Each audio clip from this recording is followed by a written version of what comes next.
Let me start this off by saying this won't just be a rant. If you want to rant about the trilogy, there are plenty of places on the internet you can go to find that. Seriously. There is no shortage of definitive edition rants.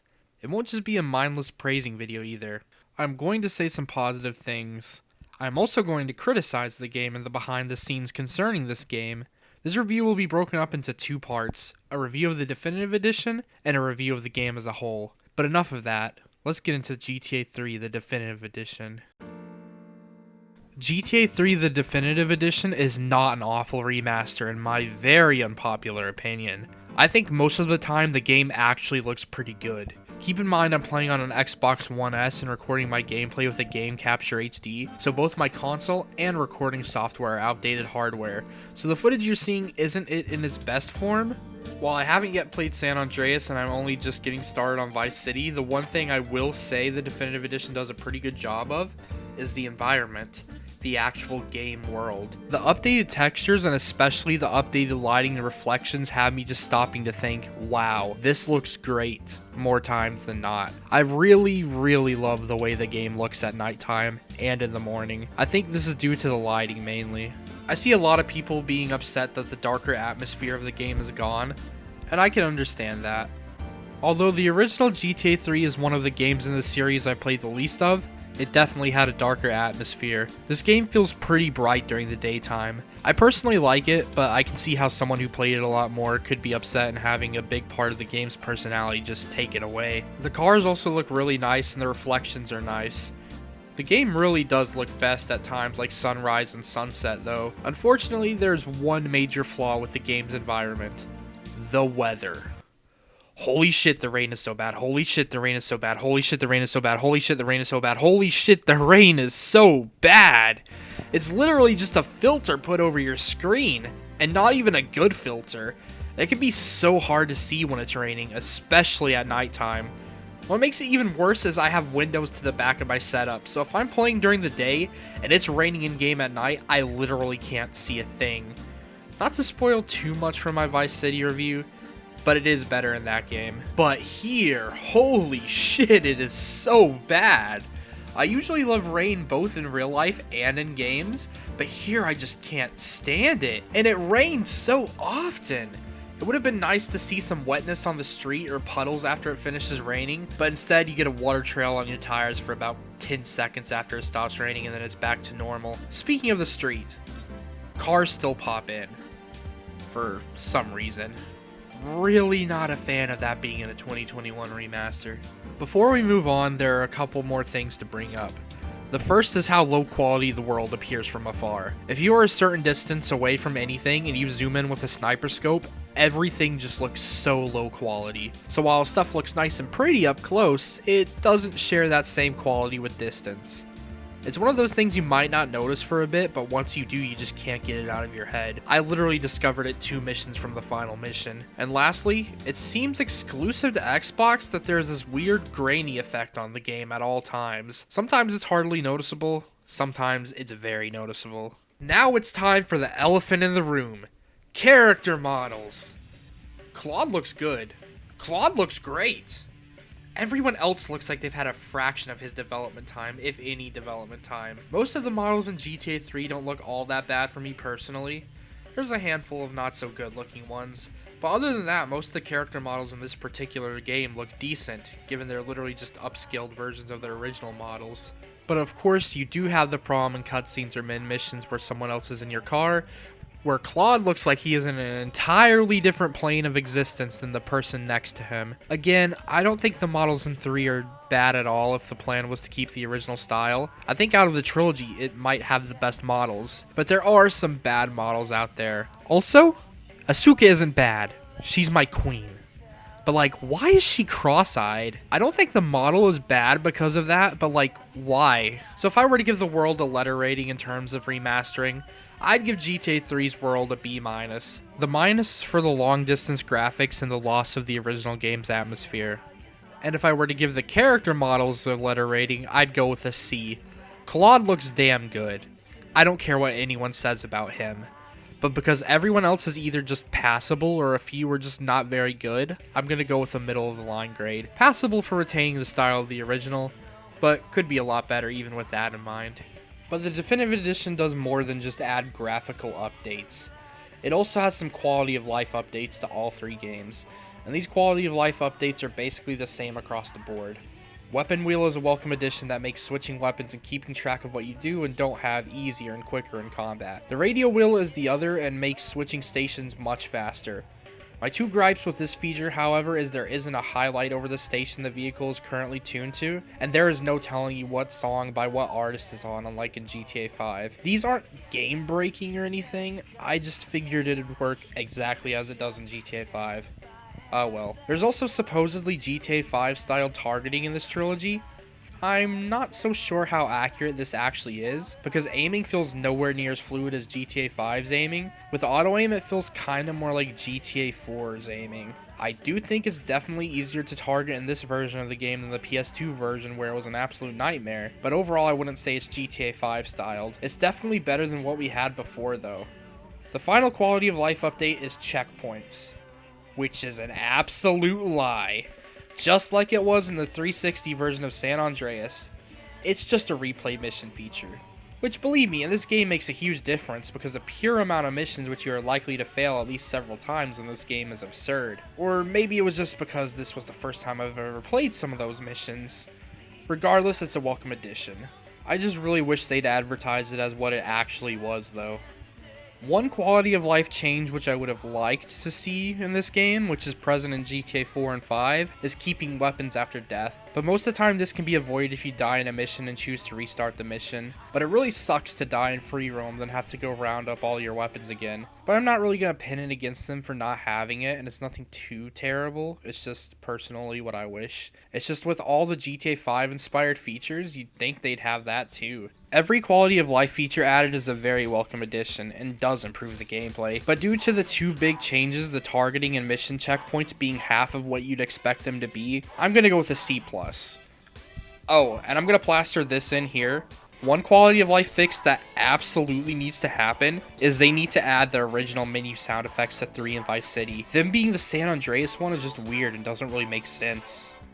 Now on to bugs, the other elephant in the room. I have experienced a good few minor bugs, things that are really more funny than anything. Only really game-breaking bug I personally experienced in my 2 days of playtime was the part of the map on the edge of Portland where you fall through the map, which has been fixed as soon as I go get gameplay for it, so that's one gone. The only other glitch that I've had that's bothered me is for some reason every time you go over the Callahan Bridge, the game freezes for a second. Of course, people's experience with bugs can vary. I acknowledge others have had a way more buggy experience than me, but mine wasn't very buggy. One last aspect to talk about: stability. A lot of people have experienced issues with frame rate. I don't recall experiencing any real frame rate issues in my personal playthrough. I did, however, crash a lot. I probably crashed at least once or twice a day. So in terms of glitchiness and stability, I'm gonna go with a D here. Easily the worst part of the experience. I'm not going to lie. I'm gonna tell you what everyone knows. These were not finished. That's why they're in such a buggy state. My theory is they were released when they were as a result of the expanded and enhanced backlash. The trilogy literally came out on the original planned release date of expanded and enhanced. Of course, they only created a whole new backlash, but that's about all I'm gonna say on that. The game is still a blast, because of course it is.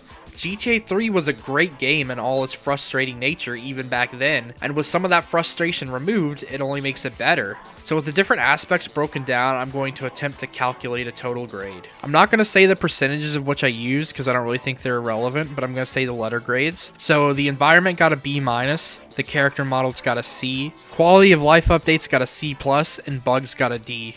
Using the percentages which correlate to the letter grades I have assigned to each of these aspects, I have come up with an average. In terms of how good or how bad this Definitive Edition remaster is, I'm going to give this game a C, falling at 76%. I cannot personally tell you I found GTA 3 Definitive Edition to be all that bad of an experience. My subjective grade would actually be higher, but I figured since this is a review, I shouldn't give it the higher grade just because I want to give it that.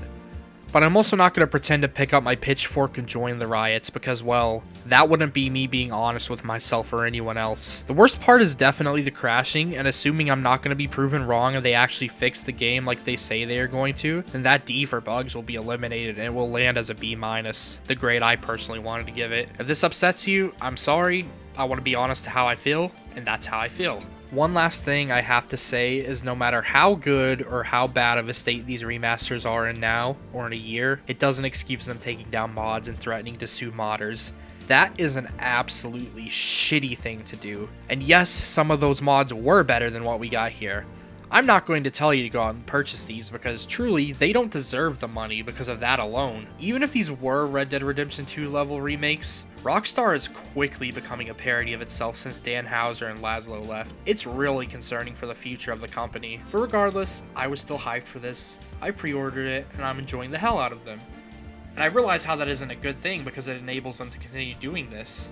But I'm still not going to lie to you and say I do believe, at least in the case of the one game I've finished so far, that they did a good job improving it graphically and making gameplay improvements. And not everyone can use mods, because some require hefty PC specs, and it's just much cheaper for me to buy a $60 game for a console I already own than to upgrade my PC to a level where it could run those mods well. Again, doesn't excuse what they did to modders, but I'm just saying I'm glad we have a way to experience a newer version of these on new consoles. If you're still here, thanks for sticking around. On to part 2 of the review, my review of GTA 3 as a whole. Holy fuck. I slept on this game so hard. GTA 3 is fun as shit. I won't try to pretend I was around to see how it revolutionized the gaming world, but I can absolutely see, looking back on it all these years later, how GTA 3 truly was the blueprint for open world games. Since I spent way longer than I thought I would on the remaster specific review, I won't spend as much time here as I thought. I'm going to break this down into 2 aspects: gameplay and story. The gameplay fucking rules. Except for when you're on a mission. Usually in GTA games, playing through the story is one of my favorite parts of the whole experience, but here, once I got into the later half of the game, I felt playing through the story missions was actually the worst part of my play sessions. I'm not going to explain how, because I actually have no clue how game design works, but holy hell, these missions feel so badly designed. There are a handful of missions where I feel the game doesn't really give you adequate instructions on how to complete it. Like Sam, for example. It tells you to take a boat to a specific place to shoot down the plane. But good fucking luck with that. I had to look up a guide to figure out the best way to complete the mission is actually going to the runway and blowing it up from there. But you better not try to do it from too far away or else your rockets will just explode before it hits the plane. Another example is in the final mission. Don't even think about following the waypoint the game gives you. You actually have to go to a totally different place I actually had no clue existed. Is this just me being mad 'cause bad? Most likely. This game also has a fetish for timers. Once you get to like the last 10 missions, it seems like every single mission has a time limit. The first half of the game isn't all that bad though.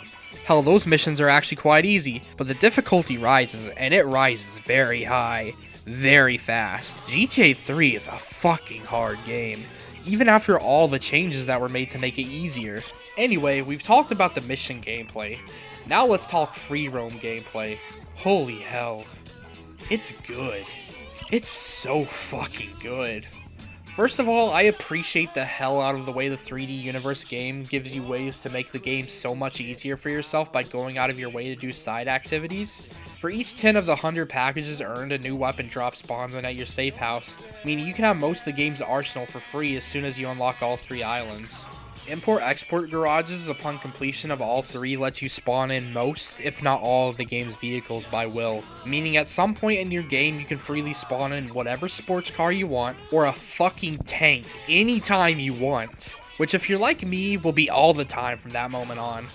But these vehicles aren't tedious to find. I actually quite liked having to find these vehicles I needed, or driving the Dojo all the way from the airport to the Portland Harbor. On top of that, you also have the first responder missions. While you're working on and among completion of the paramedic grants you a health pickup at your safe house, an adrenaline pickup at your safe house, and infinite sprint. And the vigilante missions, in which upon each 10 kills gives you a 1 level bribe up to 6 of them, meaning you can lose a 6-star 1 level by ease if you can get to your safe house before being taken down. These rewards basically make them pretty much necessary to get the best out of your experience. They also just add fun side activities to the game that you can do whenever you want just to give yourself something to do. Other side activities include firefighter and taxi missions. These are for some reason almost all missing in GTA 5 and missing their nice bonuses in GTA 4. I can't fathom why they would remove these, but hey, whatever. And that's really all I have to say. Other than these, you can drive around the city taking in the sights while listening to the radio, which despite not having much licensed music is pretty good. Although I wish the stations had more songs. It seems like all of them are about 15-20 minutes long, except for Chatterbox, which is an hour long. Or other things you could do is you could pick up a prostitute, which I can't believe I never knew could give you 125 max health, or go on a rampage. The world is literally your oyster. It's so awesome, and the free roam gameplay is literally the best part of this game, which that's a good thing considering it is an open world game after all. And on the topic of the world, the map is really a lot better than I was expecting. Being someone who hardly played the game but loves GTA 4, I was not expecting to like this map as much as I did. I figured it was a lamer Liberty City due to the fact that GTA 4's map is more closely based off of real New York. But I ended up pleasantly surprised. All three islands are really great. My favorite island is probably Staunton though, with Portland in second place because you can't beat the Red Light District in Chinatown, man. Just absolutely great places to be in. Shoreside Vale is a nice rural feeling area, but its layout is so infuriating sometimes that it's in last place for me. But it's a nice suburban retreat. I think I might even prefer this Liberty City now. We'll see when I replay GTA 4 the next time. That brings us to talking about one big flaw with the free roam experience though. It's the damn gangs. Upon completion of the story, Claude can't go anywhere without gang members shooting at him. The worst of the bunch being the Mafia on Portland, of whom have shotguns, which will basically instantly blow up your vehicle when you're driving around the majority of Portland. This means you can't explore 1/3 of the map after a certain point. And it's a damn good part of the map too. You'd think maybe they disappear upon completion of the story, but nope, still there, always. Only way to live there is to grab a rhino. This ruins your 100% completion. You literally have to do everything in a specific island as soon as you unlock it. Because if not, you aren't getting 100%. Unless you want to go through absolute hell. I never was able to finish Paramedic in my playthrough because I kept either tipping my ambulance over or eventually getting my ambulance blown up from gang members shooting at me. Apart from that, and the missions, GTA 3 is still a damn fun game though. Now on to the story. This section will be very short. There's barely a story. The end. I mean, a lot of stuff happened, and maybe I'm wrong and they're all connected, but to me it seems like running errands for bosses completely unrelated to the overarching story, with one or two missions that are actually related to the main storyline at the very end of the game. And of course, there aren't really any real characters.